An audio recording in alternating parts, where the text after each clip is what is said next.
VK news, राष्ट्र के नाम।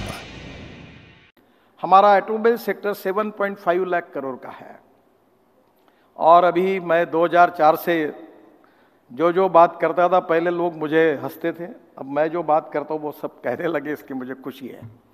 अब मैंने लोगों को यह कहा कि आउट ऑफ बॉक्स कोई भी आइडिया कहेंगे तो लोग स्वीकार करने में थोड़ा समय लगता है। तो अभी मैंने ग्रीन हाइड्रोजन की गाड़ी ली है टोयोटा की, और जनवरी फर्स्ट वीक में मैंने उसको ग्रीन हाइड्रोजन भर के मैंने कहा मैं इसको दिल्ली में घूमूंगा। अभी मैं इलेक्ट्रिक एसयूवी में घूमता हूँ नागपुर में, तो मैं प्रचार करता हूँ कि भाई इलेक्ट्रिक है, ग्रीन हाइड्रोजन है, इसको इथेनॉल इसका यूज़ करो। आशीष सिंह जी, एक आपको रिक्वेस्ट करता हूँ, इतना आप करिए। मैं राजू बजाज से मेरी बात हुई, पुणे में प्रधानमंत्री जी ने 3 पंप इथेनॉल पर ओपन किए हैं और ऑटो रिक्शा जो है वो इथेनॉल पर फ्लेक्स इंजन पर बजाज की तैयार है। अब पुणे में आपके मिनिस्ट्री में इसके लिए विशेष योजना, क्योंकि पोल्यूशन कम हो जाएगा और पूरा इथेनॉल तो किसानों का है। तो पहली बात तो ये इथेनॉल का ऑटो रिक्शा पुणे में लॉन्च करिए, और अभी हम लोग एडवाइजरी निकाल रहे हैं फ्लेक्स इंजन की। और फ्लेक्स इंजन का मतलब यही है कि 100% पेट्रोल और 100% इथेनॉल। और इसके 2 व्हीलर बजाज और टीवीएस ने ऑलरेडी बनाए, ऑटो रिक्शा भी बन गई। अब टोयोटा, बाद में सुजुकी और हुंडई, जिनका 65 to 70% मार्केट शेयर है, तीनों ने हमको एश्योर किया कि हम अब फ्लेक्स इंजन लाने के लिए तैयार है। अमेरिका, कनाडा और ब्राज़ील में है। कल ही मेरे पास ब्राज़ील के एम्बेसडर आए थे। तो अब हम लोग कोशिश करें कि फ्लेक्स इंजन की एडवाइजरी आने के बाद हमारे पेट्रोल गाड़ियों की जरूरत ही नहीं। एक तरफ हम जैसे आपने कहा, बिल्कुल सही है कि नॉर्वे ने किया है, हम लोगों को अगर अल्टरनेटिव देंगे जो कॉस्ट इफेक्टिव है, पेट्रोल 120 रुपये लीटर, इथेनॉल 62 रुपये लीटर।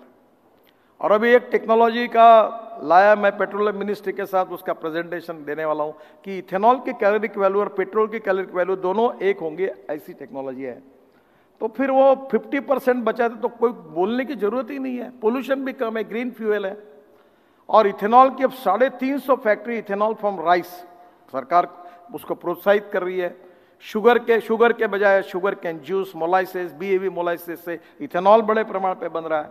तो हम क्यों 8 लाख करोड़ का जो इंपोर्ट करके पूरा पोल्यूशन करके, दिल्ली, मुंबई सब जगह प्रॉब्लम है, तो क्यों नहीं हम इसको यूज करें।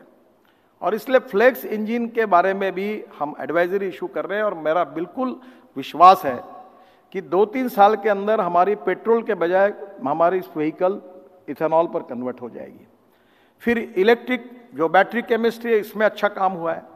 अब 85% लिथियम आयन बैटरी देश में बन रही है, और इसके बाद और अच्छा रिसर्च चल रहा है। हमारी मिनिस्ट्री में लगातार हम उसके पीछे लगे कि sodium ion, aluminium ion, zinc ion, वो भी केमिस्ट्री डेवलप हो रही है, और लिथियम आयन बैटरी की भी कीमत कम हो रही है। और मैं पूरे कॉन्फिडेंस के साथ बताता हूँ कि 2 साल के अंदर इलेक्ट्रिक स्कूटर, इलेक्ट्रिक कार, इसकी पेट्रोलियम कार के बराबर कीमत होगी।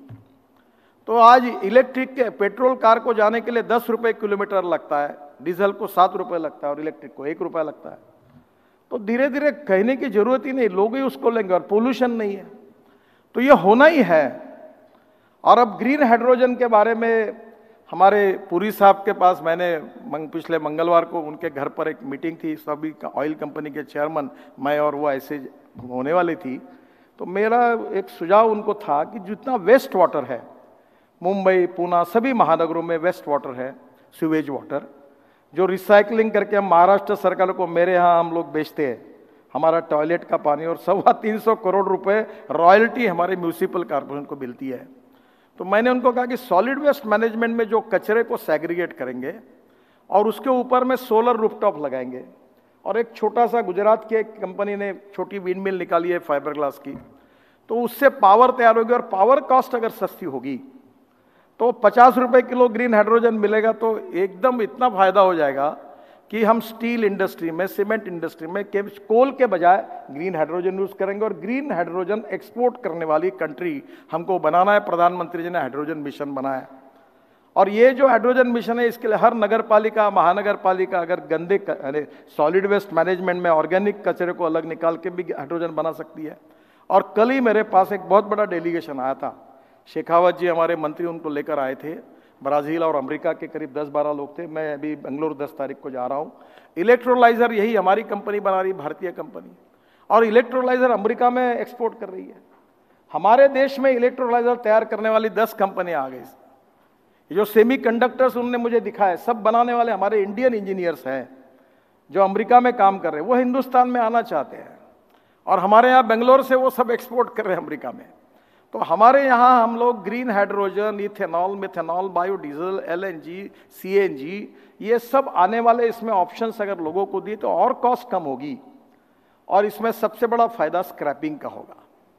जो 7.5 लाख करोड़ की ऑटोमोबाइल इंडस्ट्री है, ये 5 साल के अंदर 15 लाख करोड़ की बनेगी और हिंदुस्तान ये ऑटोमोबाइल मैन्युफैक्चरिंग का नंबर 1 का हब बनेगा।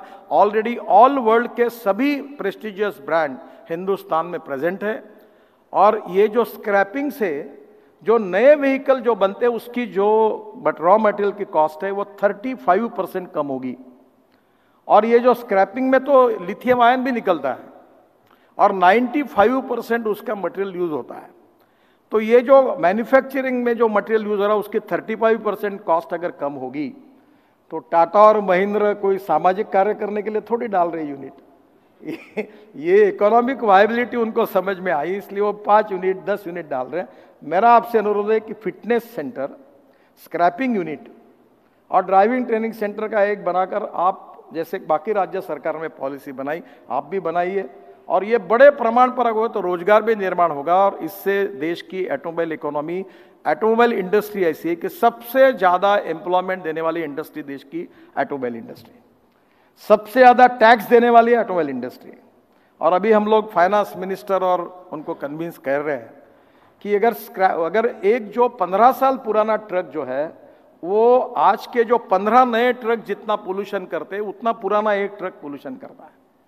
तो ये पोल्यूशन कम करने के लिए इंपॉर्टेंट है और सरकार को भी, राज्य सरकार का भी रेवेन्यू बढ़ेगा। करीब 16%, 1 करोड़ व्हीकल अगर स्क्रैपिंग होंगे तो ये 1 करोड़ में से 90 लाख लोग तो नए व्हीकल खरीदी करेंगे। तो GST किसको मिलेगा? राज्य सरकार और भारत सरकार को GST मिलेगा। ऑटोमोबाइल इंडस्ट्री का ग्रोथ होगा, एम्प्लॉयमेंट पोटेंशियल बढ़ेगा और हमारा एक्सपोर्ट बढ़ेगा। तो मेरा आपको यही कहना है कि ये भी विन विन सिचुएशन है। हम वी नीड कोऑपरेशन, इनिशिएटिव तो हमने लिया है पर इसमें भी बड़े प्रमाण पर इन्वेस्टमेंट आ सकती है। और हमारे यहाँ प्रधानमंत्री जी की सोच एकदम क्लियर है कि सरकार से ज़्यादा पब्लिक प्राइवेट इन्वेस्टमेंट इनिशिएटिव को ज़्यादा इनकरेज करो। और डिसइन्वेस्टमेंट करने वाले कमेटी का मैं ही हूँ प्रमुख, अनेक बार अनेक विषय एक के पीछे एक आती है। तो वो कहते, मैं एक आधे बार कहता हूँ कि ये प्रॉफिट में चल रहा है प्रधानमंत्री जी, अब इसको मत, मैंने बोला मोह में मत पड़ना, ये सरकार का काम नहीं है, ये धीरे धीरे पब्लिक प्राइवेट सेक्टर को दे दो, हमारा काम नहीं है। और ये बिल्कुल सही है कि सरकार का काम बिजनेस करना नहीं है। ये यूनिवर्सल ट्रूथ है कि जिसका राजा व्यापारी उसकी जनता भिखारी। तो हमारा काम नहीं है। We are not the best person to run the business, you are the best people. तो धीरे धीरे आपको ही इसको दे और हम फैसिलिटेटर बने। तो इसलिए ये तीनों जगह पर जो इन्वेस्टमेंट आकर आप सब लोगों का जो इसमें कंट्रीब्यूशन होगा, ये import substitute, cost effective, pollution free और इंडिजीनियस, और उसके साथ आपकी इन्वेस्टमेंट में बहुत विन विन सिचुएशन है। और इसलिए आज आपने ये तीनों जो इन्वेस्टमेंट के जो प्रपोजल थे इस पर काफ़ी अच्छा ये हुआ। बैंकिंग और इन्वेस्टर जो है उनसे मेरा विशेष अनुरोध है, क्योंकि आज एक ही समय 4 ही इंपॉर्टेंट प्रोजेक्ट आ गए तो नेचुरली थोड़ा जस्टिस नहीं मिला है।